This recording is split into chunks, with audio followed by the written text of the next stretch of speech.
ઘણા બધા ગામના લોકોએ મને એક રજૂઆત કરી છે કે આ વિસાવદર ઘણું મોટું સેન્ટર છે અહીંયા, તેમ છતાં અહીંયા કોઈ આરોગ્યની સુવિધા નથી, દવાખાનાની કોઈ સુવિધા નથી. નાનામાં નાની તકલીફ પડે તો પણ ગામડાના ખેડૂતોને બહુ હેરાનગતિ ભોગવવી પડે છે.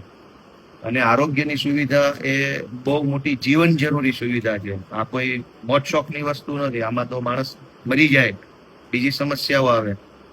તો આરોગ્યની સુવિધા વિસાવદર જેવા ટાઉનમાં, આખા તાલુકામાં ન હોય એ દુઃખનો, દુર્ભાગ્યનો અને શરમનો વિષય છે. કેમ કે ગામડામાં ખેડૂતને રાત્રે કોઈ જંગલી જાનવરે હિંસક હુમલો કરે તો દવાખાનું નથી, કોઈ જીવજંતુ કરડી જાય તો દવાખાનું નથી, કોઈ બેન દીકરી પ્રેગ્નેન્ટ હોય તો દવાખાનાની તકલીફો છે, યા તો કોઈ એક્સિડન્ટ થઈ ગયો ગંભીર પ્રકારનો, ફેટલ એક્સિડન્ટ, તો અહીંયા દવાખાનું નથી, યા કોઈ શોર્ટ સર્કિટ લાગી ગયો, કોઈ બીજી ઘટના બની, તો અનેક સમસ્યાઓ છે કે ઇમરજન્સી મેડિકલ સર્વિસની જરૂર પડે.